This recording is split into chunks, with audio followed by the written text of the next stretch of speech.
día de hoy vamos a hablar de un libro que se llama El naturalismo en el teatro de Émile Zola. Este libro fue publicado por primera vez en 1873. Y esta edición que tenemos, de la cual vamos a hablar, es una reedición de esa primera que fue publicado en 1989. ¿Usted no sabe qué es naturalismo? ¿Se ha preguntado de dónde salió esa palabra?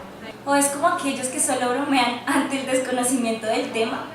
Pues haremos una breve explicación. Shh, no digan que es de Emilio Zola. El naturalismo data desde el surgimiento de la humanidad. El filósofo griego Aristóteles así lo mencionaba. Toda obra debe basarse en la realidad. ¿El libro se come? ¿Le meditan con esto? ¿Para qué sirve esta vaina? ¿Alguien me puede decir? Oye, no. Eso sirve para brindarte conocimiento. Ya que estamos hablando de Émile Zola, vamos a hablar de naturalismo y el teatro. ¿Acaso desde hace 6000 años cada pueblo no tenía interpretado y llamado a su manera las cosas que provienen de la misma raíz? Exacto. Entonces la evolución Sería espíritu humano y no tenerla en cuenta. sería falta de respeto. La historia, las costumbres, los sucesos son los que nos han hecho que la literatura en general. No se escriben de ideas absolutas. ¿Y cómo se puede resolver? Este movimiento pone la crítica de las nuevas reglas escaloicas, en donde la naturaleza entra y reina con Rousseau y su escuela. El naturalismo no quería contar cosas fantásticas, quería contar lo real. Llegaron unos hombres a la cual le dieron movimiento a la novela contemporánea. Balzac y Stendhal. Uno se basa en los aspectos físicos y el otro se basa en la ciencia. Y ahora entra un nuevo siglo. El siglo literario. En el tercer capítulo, Émile Zola nos narra cronológicamente un poco de la historia del teatro contemporáneo en su país, Francia. Evidentemente se va a centrar en los autores y en las corrientes de esa época en su país. Entonces empieza a hablar de toda la afición que tenían los autores en cuanto a los clásicos dramáticos, la tragedia y la comedia. Autores como Corneille, Racine y Molière estructuran unas bases muy sólidas de lo que es el teatro. Después de esto llega el romanticismo, liderado en términos de literatura por Víctor Hugo. Digamos que podemos decir que durante el cambio de la estructura dramática clásica al romanticismo salieron algunos pensadores que empezaron a dejar plasmadas las bases del naturalismo, los cuales fueron Denis Diderot y Mercier.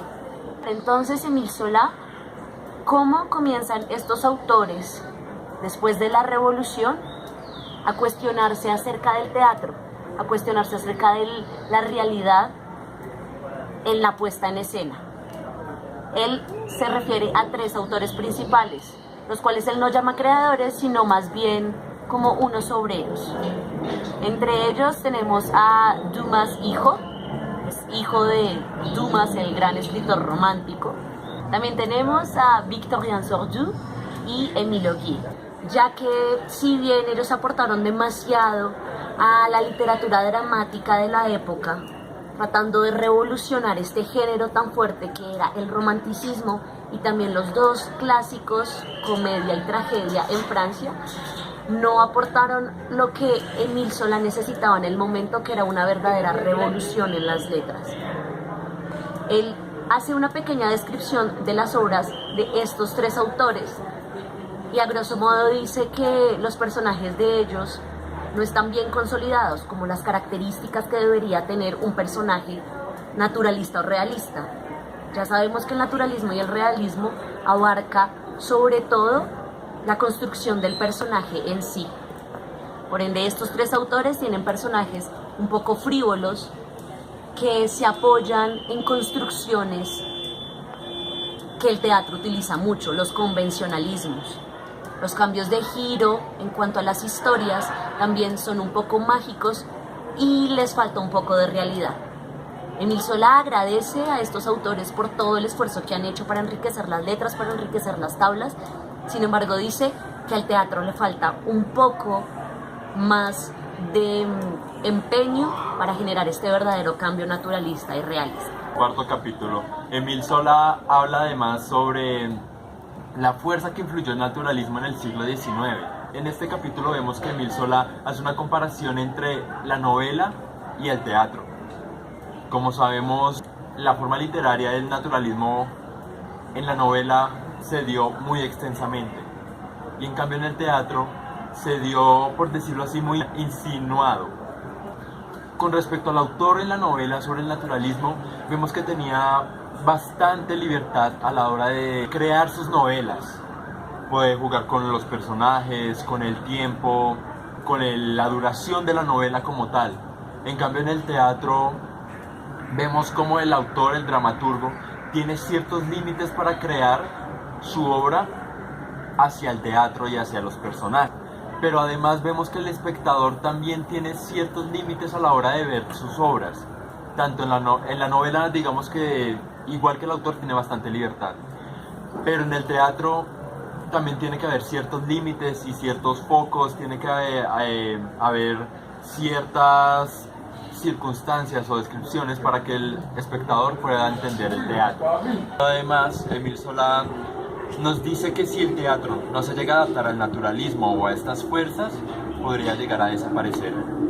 Este autor además nos quería transmitir que el naturalismo buscaba en el teatro, en sus obras, personas de carne y hueso, personajes verdaderos. No quería cambios o puntos de giro con varitas mágicas que se producen porque sí, no. Él buscaba que las cosas se dieran naturalmente, verdaderamente en las tablas. Él no quería que las cosas sucedieran tan irreales, no.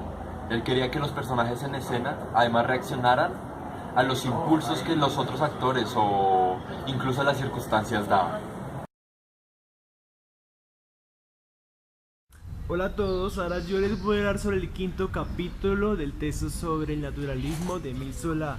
Él argumenta que sabe cuáles son las condiciones por las cuales el naturalismo puede ser plasmado sobre las tablas, rechazando todo el tiempo toda crítica sobre la imposibilidad de que ésta pueda hacer lo contrario.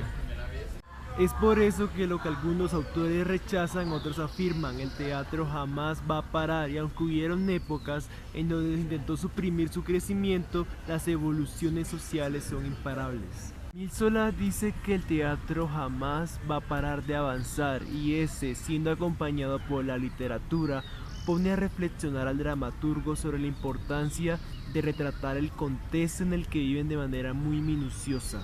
De esta manera critica convencionalismos sociales mediante el uso de la corporalidad y la misma esencia.